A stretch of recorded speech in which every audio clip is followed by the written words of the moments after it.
Happy Halloween month, everybody! Woo! Some might say I'm a bit too early to be celebrating, but the shops have already started selling Christmas stuff, so really I'm just right on time. Today I want to talk to you about some really good Halloween reads. I have a mixture of books and graphic novels here, and these range from slightly creepy to absolutely terrifying. I'm also going to tell you about some of the books that I really want to read this month as well, to prepare myself for Halloween. If you want a really scary book that's set in space, you should read 172 Hours of the Moon by Johann Harstad. This book is terrifying. It is so scary that when I finished reading it, it was late at night, I couldn't sleep, so I wrote a review about it instead, which is on my Goodreads page. This is about 3 teenagers that win a competition to go and spend 172 hours on the moon. But as soon as they get there, they realise that there's a lot of things going wrong, and there's a sinister being lurking around the space station that causes all kinds of problems, and it's very, very scary. If you want a book that is straight up horror, you should read Merciless by Danielle Vega. This is about 3 teenagers that kidnap one of their classmates and perform an exorcism on her. It's absolutely terrifying. It's really gruesome as well. A couple of times I had to kind of put the book down and take a minute. It's really, really scary, and I know you're gonna love it. If you're looking for something that will mentally scar you for life, you should read The Bunker Diary by Kevin Brooks. To put this into perspective, my review of The Bunker Diary on my channel, I believe, is the most watched video on my channel, and it's the most commented on video on my channel as well. It just messes with you so much. Without giving away too many spoilers, The Bunker Diary is about a boy who's kidnapped and locked in an underground bunker with a few other people, and I just can't give away any more than that. But read it with caution because you will never sleep again. It's so scary. Of course, I've got to add Stephen King books in there. He writes so many horror books and he's really famous for it. I find his books a bit hit and miss. I couldn't get through The Shining just because not because it was scary, just because it was a bit boring.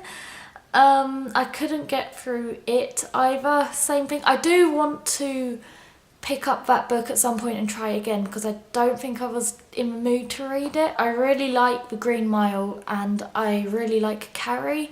They're really good books, so I would recommend those. If you want a horror book that is a bit different and a bit strange and surreal, you should pick up House of Leaves by Mark Z. Danielewski. This book I read ages ago. It's really good. It's told in a really cool way. Like, the format of the book is just bizarre, and they really play with the structure of the text on page. I really liked this book. It is really creepy. It's about a man who discovers a house that's bigger on the inside than on the outside, and this house just defies all physics, and what starts off as it just being a few centimetres bigger on the inside, the house ends up creating whole passages and other rooms, and people just get lost in there and just can't get out. It's really creepy, but I really like this book and it was just something different to read. Now for a few graphic novels. This is Horace Talk by Grady Hendrix, and it's about an IKEA type store where scary things are happening. There's these hauntings and the staff in the store are trying to get to the bottom of it. When I say graphic novel, it's kind of a graphic novel. There are some pictures. If I show you in here, actually I don't want to show you any because it might give away spoilers, but I mean there's kind of a lot of text in it as well. So there are pictures in it. I won't show you that one, but there's also just a lot of text at the same time. I really liked this. It was a lot scarier than I thought it was going to be. I thought it was just going to be like quite funny and a bit of a parody, but it's not. It is genuinely scary. Next I have Anya's Ghost by Vera Brosgol. This book is kind of creepy. It's not scary as such. It gets a bit creepier towards the end, but it's just about a girl who makes friends with ghosts. I can't really say much more about it, but it does get creepy, and it's something to read if you're not in the mood for anything really scary but you still want to read something to get you in the Halloween kind of mood. And finally I have Through the Woods by Emily Carroll. This book really scared me.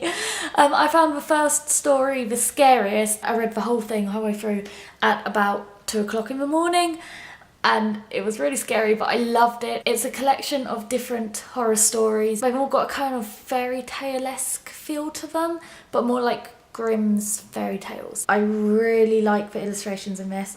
So these are the illustrations in the book, and they're really cool. They're so creepy, and I love the way they use colours in this book as well. They really contrast colours. There's also a few books that I really want to read this month. The first one is the second book in the Merciless series. It's the Merciless 2, I believe.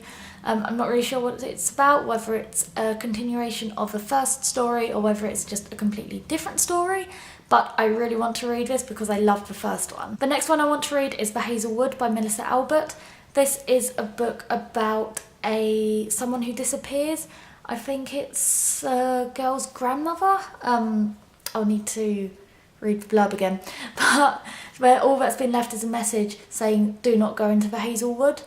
And it sounds quite creepy. I don't know if it is actually a horror book or a thriller, or whether it just like sounds creepy from the back, but I thought it would be a good time to pick it up and read it. Next book I want to read also is called Survive the Night, and this is also by Danielle Vega. This is about a group of teenagers who go into like an underground thing for Halloween.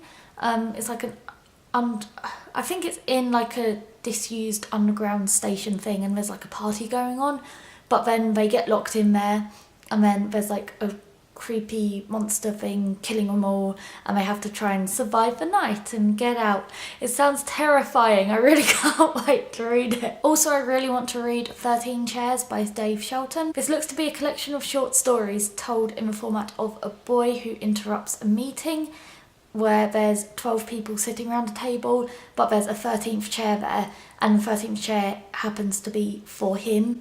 So he pulls up the chair and they go around and tell these like creepy, scary stories. I also want to read Frozen Charlotte by Alex Bell. I don't know anything about what this is about, but I have heard really good things about it. It looks really scary. He writes loads of horror books. I haven't read any of them, but as soon as I know what it's about, I can let you know. You can go and check it out anyway. It looks really scary. So those are my Halloween reads this month. So those are my Halloween reads for October. If you've read any of these books, let me know what you think in the comments below. And also if any of these are on your list for the month, let me know as well. Have a happy, scary reading time, and I will see you all next time. Bye.